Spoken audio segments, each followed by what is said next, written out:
From Central Indiana's #1 news source, this is Fox 59 Tonight. Good evening. Thank you for joining us here on Fox 59 Tonight. I'm Cameron Ridle. Thanks for downloading our smart TV app, Fox 59. Now you'll find it on Roku, on your Fire TV, your Apple TV, and on your Samsung TV. Also, if you're watching us on YouTube, hit that subscribe button because, as they say, it does help so people can come back and find more of the conversations like we will have tonight. It is November, and that means the holidays are coming, but it also means it's getting dark early, way early, especially now that we've done daylight savings time, the bane to a lot of people's existence, except when you get that one extra hour of sleep. It was really, really nice.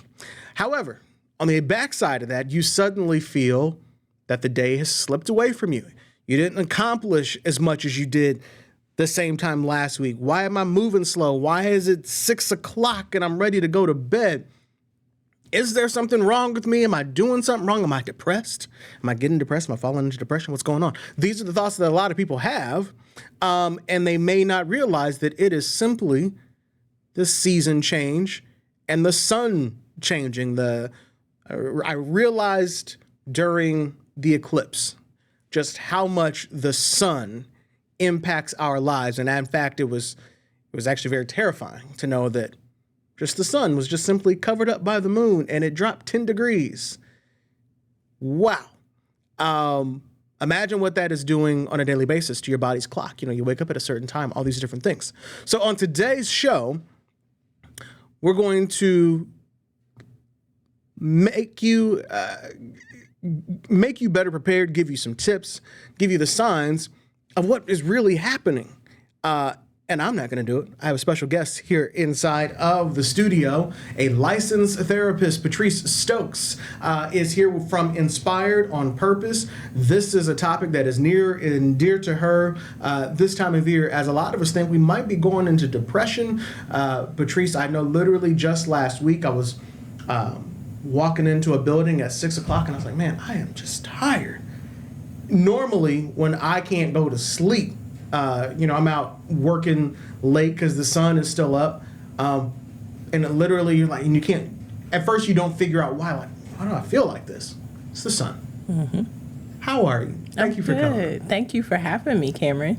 Absolutely. I'm glad we can get your expertise on this. Mm-hmm. So let's tell us about what people may be feeling and what the signs are, but we want them to understand that it's not you. No, it's not you, it's me. No. Yes. No, thank you so much for having me. Yes. As a licensed therapist, I talk very frequently to clients about the importance of just understanding your seasons, being self-aware, understanding what's going on, because, if you kind of look at it, our calendar, we have winter, spring, summer, fall, and even our moods and even what we're able to accomplish is very different during those seasons. So during this season, as we are still in fall, even though it snowed literally a few days ago, and I know that was surprising even for myself, but it is still fall, so we're not necessarily in winter. And so our bodies are responding to that. And so, like you said, feeling more tired, not feeling as productive, sometimes wondering, questioning, like, is something wrong with me because I'm not moving as fast. All of those things have something to do with what's called seasonal affective disorder. And so that is something that happens primarily in the fall and the winter. And so a couple of things about SAD, which is what it's called. Mm-hmm. I was just thinking, I'm like, that's got to be an acronym. Yep, it sure is. And it makes sense because this is when people tend to feel sad during this time of year. So basically, it's a form of depression, and it's triggered by a change in seasons, typically, like I said, fall and winter.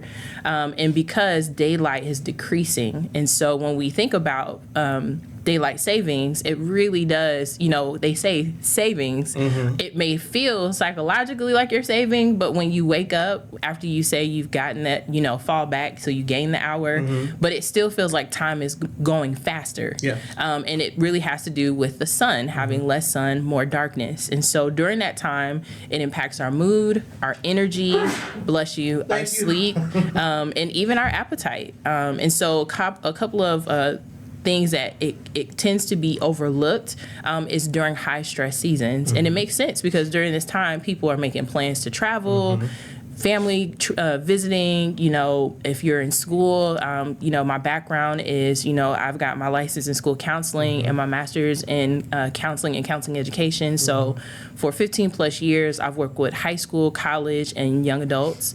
And during this time of year, it is stressful. Finals time. Finals, midterms, depending on where you are in school seasons.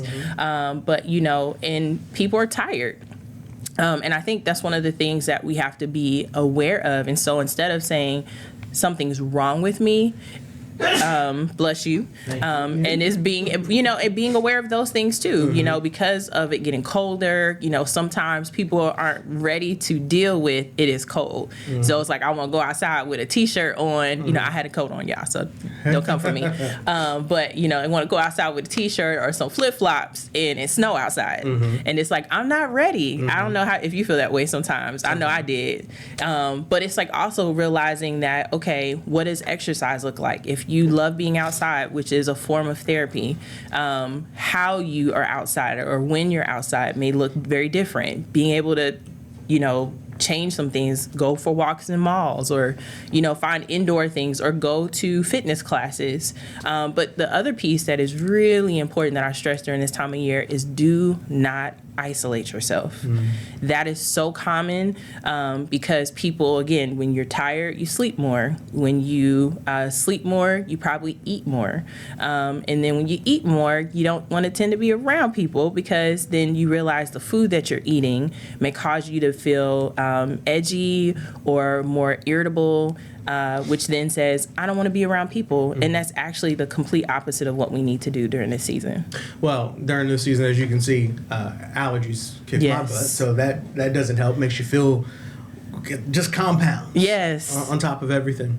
The other part, you brought up several good points. The stress of holiday season, the midterms in school, the finals at the end of the semester. And as you were talking, I was also thinking about, and then it's also people who are trying to, Christmas is coming, so I got to go get the gifts for the kids, and how am I going to do this, and I'm going to get the overtime. Money's tight. And the money is tight, and then this, unfortunately, is the time of year where everybody does their layoff, so people are going to lose jobs. Government shutdown. Government shutdown, Then you also have, on top of that, the holidays when people get together. This is the time when they realize, oh wait, such and such is no longer with us. It's not going to be here for this Thanksgiving for the first time. Or this Christmas for the first time. And that, all of that compounds a lot on this season. So there's a lot of joy in this season, but there's also a lot of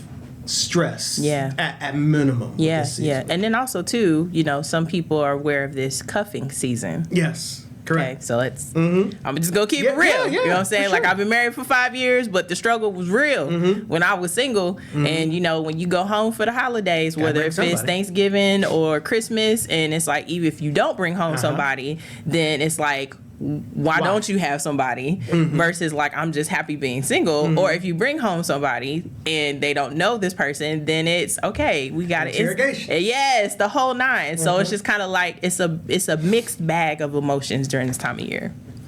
What should people, I guess the first step is to, and that's what we want people to do today, is at least recognize that, hey, it's not just a you thing. Yes. There's all these things that are going on that may be causing the perfect formula for the way that you are feeling. Yes. So I guess the first step is to recognize what's going on. Then what would be the second step?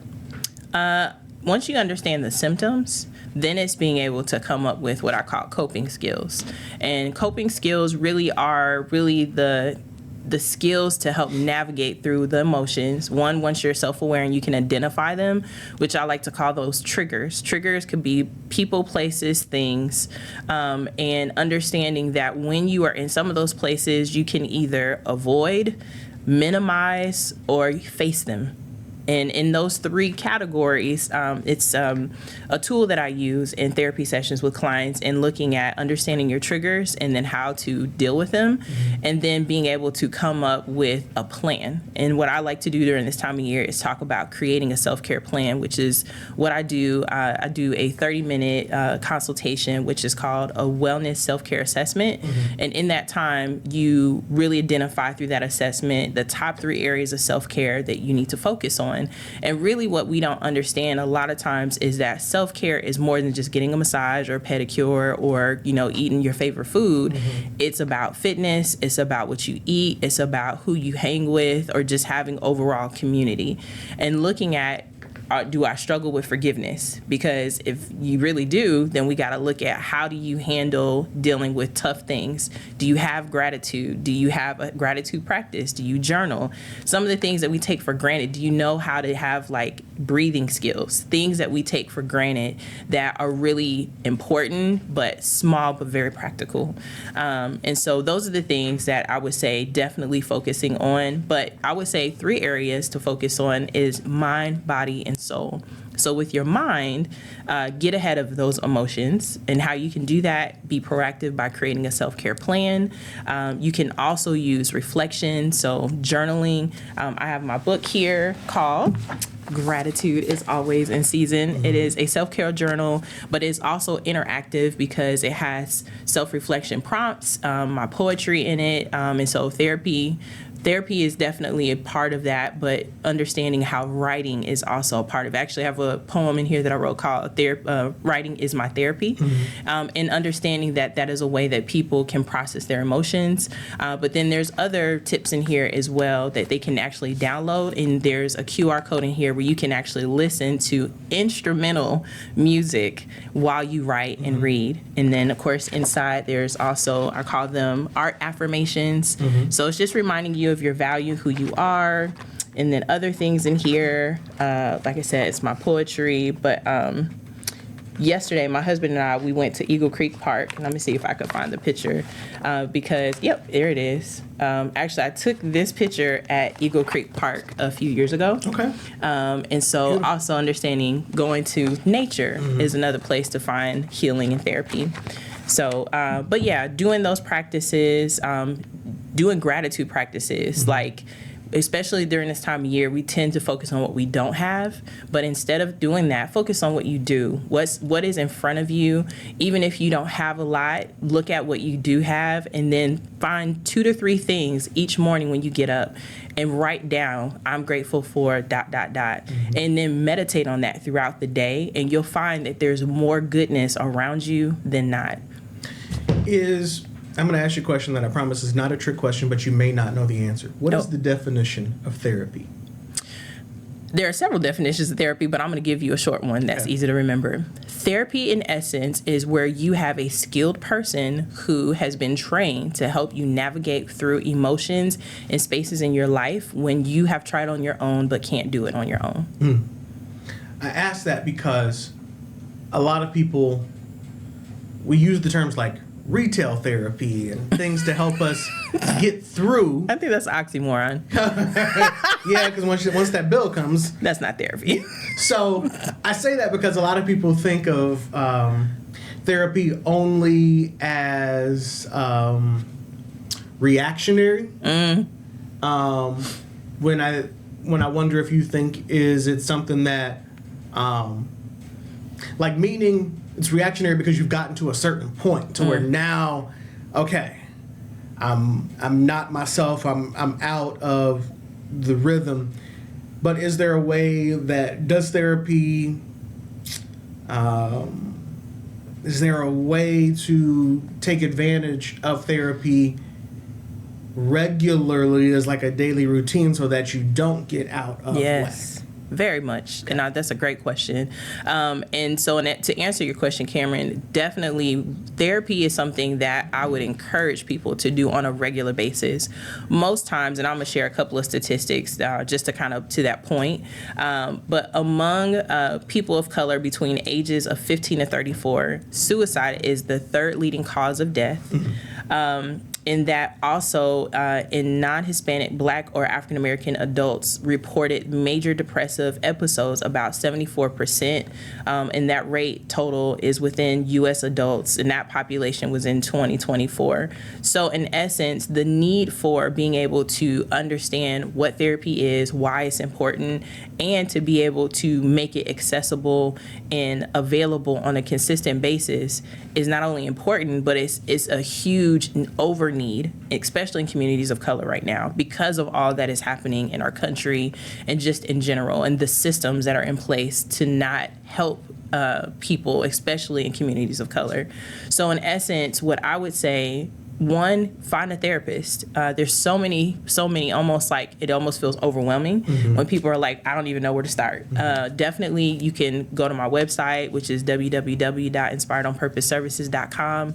Click on where it says contact us, and there's literally a therapy referral form. That is where you can get more information, fill out the form, and then I will contact you about setting up therapy sessions. I do various things to help people at different spaces, because some people are not ready or maybe even know where to start if they say, I want to go to therapy.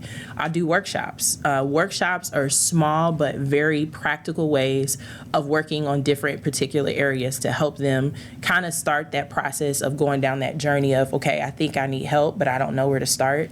And then also I myself and then my business partner, Nicole Garrett, she is a certified holistic nutritionist. She and I came together and realized that our clients needed each other's services. People that struggle with food tend to have issues with mental health and self-care.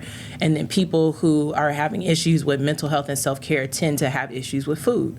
So it made sense for us to come together to build a program, and that is called Building with Purpose. And that's what this beautiful artwork is here. And it started off as a 6-week challenge. And that 6-week challenge was built focusing on mind, body, and soul, bringing people together as a community. We meet in person, but also virtually. And it's built for busy people, because that's usually the next sign of people saying, like, I don't have time. And I tell people, if you don't have 2 hours or an hour dedicated just for yourself, not your kids, not your spouse, not your friends, just you, then something is off. And that's where we start. That part is important. Even that little time when you get home and you sit in the garage before you go in the house. Or I'll do it sometimes here before I come to the station. I'll sit out in the car for a little while. Decompress. Yes. Yeah. Yes. And those times are important. You talk about things like this on your podcast. I sure do. That you have, Therapy on the Mic. Yeah. Tell us about that, because that also, you do it regularly, so it could be part of a routine as well. Yeah, thank you for saying that. Yeah, and that's exactly why I did it. Therapy on the Mic. It's a radio show and podcast, because we play music, which I always say, and I just did a speaking engagement for high school students. It was funny because I ask this often to young people. I say, look, no shade on your generation, but name any song, any artist, any music during your time that you would say is calming. And a lot of times kids are silent, because if you think about music today, it is not very, it's very stressful. Yeah. It's fast paced. But yeah, and then even when you think about the music that you listen to, what is behind the reason? You want to do it because you're trying to like get, amped up or whatever. But calming music, which is one of the reasons why I say music with no words, instrumentals, and really like lo-fi music is probably one of the best ways that you can go to help you decompress. And so what I tend to do on my show is I do play music with words, but I also use it as a way to kind of help people decompress from their day. And it's on Thursdays from 6 to 8:30. You can find me on YouTube under Inspired on Purpose and subscribe. But on that time, from that time frame, what we do, I normally have guests come on. We talk about all things developing gratitude, growth, and healing. And so we always do a series each month to focus on those areas. And that in it, I talk about practical tips, things that you can do to help you with self-care and mental health and wellness. And then also, too, just that community, because we are a technology-driven society, and so even though to some degree technology, in my opinion, it does not help you get closer, it's a start. And so if you can chat with us live on YouTube, because we do it live every Thursday, but it allows people to ask questions, and then that's a free access way to be able to talk to a licensed therapist and to at least start the process, because I've actually gotten people that will sign up for therapy sessions as a result of watching the podcast. You know, I kind of reminisced when you talked about music, because music is therapeutic. Yes. Can be therapeutic. You're right, can be. If you listen to the right thing. But it also can take you to a certain place. And that alone can be therapeutic or nostalgic. Yeah. And so the music really does impact how you feel. And your memories, because when you talked about the music of today, like nobody makes cleaning music no more. You know what I'm talking about? Back Yes, in the day? Come on, name some people. Yeah, Anita Baker. I knew he was gonna say that. I knew he was gonna say that. Yes, Anita is like everybody's cleaning music. Yes, you know that is that. It is that calming, but like, I gotta clean this house. But you can do it. But you can do it. Yeah. But it is that music that gets you. I guess it's calming, but it's therapeutic. But it, I just remember every morning our mom would, like, oh, here we go. It's time to clean up, Shout out to y'all. you, Mom. There you go. It's time. My mom did the same thing. Playing that Luther. Here we go. But that jazz music, and that's the thing, like, I want people to understand in this, shout out to my husband, Lamont Stokes, because all this started, me even doing a podcast was not even a thing until he told me to do it, because he had his radio station, Speak On It Radio, and then he was like, hey, you should do a radio show, and it went from a radio show to, hey, you should do a pod. So, like, all this was his brainchild, and then that's kind of what led me to do what I do now, from the podcast perspective with Therapy on the Mic. But it really was, that's a love of ours together. But jazz music, it does something, because even if you look at statistics on how music, particularly classical music, it helps you think, it helps you to process your emotions, and then it helps you have clarity. So if you're thinking about music, jazz, the instruments, all those things, and you're trying to get something done, that's probably one of the best types of music to listen to. And I will listen to instrumentals and different things for my day to calm me, because what I realize about my day and my life is my brain is figuring out something. Okay, okay, got that done. Now what's the next thing? And then got to solve this problem. Got to do here. So my brain is on full speed, and then I find myself sometime at the end of the day when I drive home, I'll realize that the radio wasn't on because I'm like, I was thinking the whole time. Yeah. Or and then once I realize that, I'm kind of like, I think I needed the silence. And then sometimes if I'm like, okay, now it's too silent, I will do instrumentals. Yeah. For the same thing. So I guess it's almost like white noise. Yes. Yeah. Yes. And that's a good thing sometimes too when you go to sleep. And I've learned this even more so from Nicole, because as a nutritionist, one of the things that she talks about is the importance of how certain foods will either give you energy or it will help you sleep. And so even certain foods help us sleep better. And so for me, what I've learned is that with the programs that she's incorporated through the Building with Purpose program, there are certain foods that will not only help you sleep, but also rest your brain, because people don't understand sleep is also another part of therapy. Like if when your body heals. Exactly, right? And if your body, and that's another thing that I was telling some high school students, because this is the time of year where students, whether high school, college, or even young adults, they sleep even more, they sleep less because they're studying, staying up late, Red Bulls, Starbucks, all these things, right? And they're all things that are putting more caffeine in your body and giving your body less opportunity to heal. And who was that you had that discussion with? I was having it with high school students. No, the other person that you were... Oh, Nicole. Nicole. Yes, yes. So Nicole, she, like I said, she is the certified holistic nutritionist. And so she talks about how foods can give you energy or help you sleep. But through that, the foods that help you sleep also help you rest your mind. Because if you ever notice when you sleep and you're already thinking about something as you go to sleep, you've not unwind, your body is still processing. And then sometimes even in your dreams, you notice it, but based off of what you dream about, and so you wake up still feeling not rested. I'd love for you and Nicole to come and talk about that, because that is one that also, what you eat affects how you sleep. Yes. But then it biologically is also going to affect how you start your next day. That's very true. If you eat something bad before you go to sleep, you end that day, you're going to start the next day. Not great either. And I think, and then all of that compounds. It's a cycle. Yes, cycles. I'd love for you guys to come and talk about that. Yes. We've got just a couple minutes left here. But as we get into this stressful season, what are there some daily things or some small things? I don't know. When in life, I know what a lot of people are going to say. My life is going 1,000 times a minute. I'm trying to plan Thanksgiving. I'm working 2 jobs. Got to pick the kids from school. I don't have time to go see a therapist. And that's not them saying they don't want to see a therapist. Right. I'm like, I don't have time. Right. What can they do in between? The first thing I would ask yourself the question, why don't you have time? Because you have to assess what is it that you're doing, and if it's causing you more stress, then you need to stop doing that. Therefore, you carve out time. Then once you decide, okay, I have a little bit of time, then what do you do with that time? During that time, like I said before, I have therapy sessions. You can do them for 50 or 30 minutes. I definitely encourage people, especially if it's your first time, to do therapy sessions for 50-minute sessions, because I tell people this all the time too.